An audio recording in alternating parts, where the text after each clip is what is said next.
Bonjour tout le monde, c'est Monsieur Luzix. Donc dans cette vidéo, nous allons discuter de probabilité expérimentale. Alors, dans la vidéo précédente, nous avions discuté de probabilité théorique et nous avions euh, montré que, en général, on pouvait calculer une probabilité grâce à une formule mathématique, euh, d'où le nom de probabilité théorique.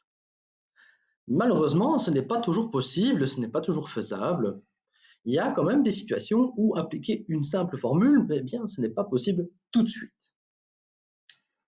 Alors, par exemple, imaginez un magasin qui veut mettre sur le marché un nouveau produit, qui veut mettre en vente un nouveau produit, eh bien, il ne peut pas prévoir à l'avance la probabilité que les clients vont aimer ce nouveau produit. Parce que tout simplement ils ne savent pas du tout combien de personnes vont acheter, vont tester ce produit. Et deuxièmement, naturellement, s'ils ne savent pas du tout combien vont l'acheter, ils ne sauront pas naturellement savoir combien vont l'aimer, vont l'apprécier. Et donc, en général, qu'est-ce qu'on fait? Qu'est-ce qu'on fait pour quand même pouvoir calculer une probabilité? Eh bien, on va expérimenter. C'est pour ça qu'on parle de probabilité expérimentale. En général, dans ce genre de situation, eh bien, on va se fixer un certain quota, un certain nombre de clients. Dans le cas d'un magasin, par exemple, où on va se fixer un certain laps de temps, on va regarder combien, on va compter le nombre de personnes qui vont acheter ce produit, et alors ensuite, a posteriori, après expérimentation, on pourra alors analyser le comportement des consommateurs et savoir si ça vaut la peine de continuer la vente de ce produit ou pas.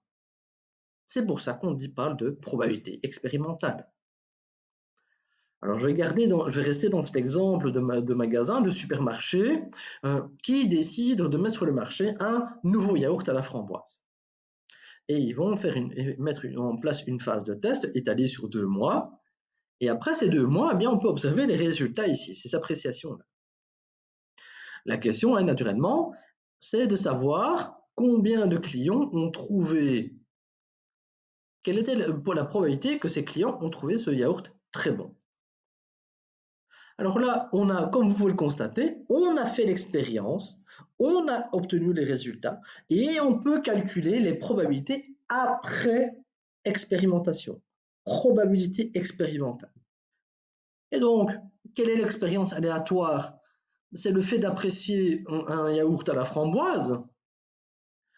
La catégorie d'épreuves, eh bien, c'est simplement l'ensemble des clients, mais combien de clients ont testé au total ce yaourt?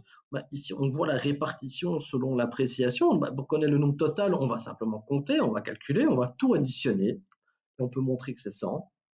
L'événement qui est analysé, eh bien, c'est le fait d'apprécier le yaourt, vraiment de très bien apprécier le yaourt. Comment vais-je? Alors voilà la notation, donc l'ensemble des clients qui ont trouvé ce yaourt très bon. Et combien y en a-t-il? Combien est-ce que ce tableau nous en signale? Eh bien 32. La probabilité que de A, qu'un client apprécie vraiment très bien ce yaourt, eh bien ce sera le cardinal de A sur le cardinal de oméga. Donc 32 sur 100, soit 32%. Donc en quelque sorte, comme vous pouvez le constater, la probabilité expérimentale peut être plus ou moins associée à la fréquence d'apparition d'un résultat. Alors, est-ce qu'il y a un lien entre probabilité théorique et probabilité expérimentale? Oui, il y a un lien, mais ce lien sera expliqué dans une vidéo ultérieure. J'espère que vous avez pu comprendre grâce à cette vidéo ce qu'était une probabilité expérimentale, que cet exemple est clair. N'hésitez pas à émettre un commentaire, likez-la, partagez-la. N'hésitez pas à mettre votre avis. Franchement, allez-y. J'en tiens naturellement compte sans souci. Et je vous dis à très bientôt. Au revoir.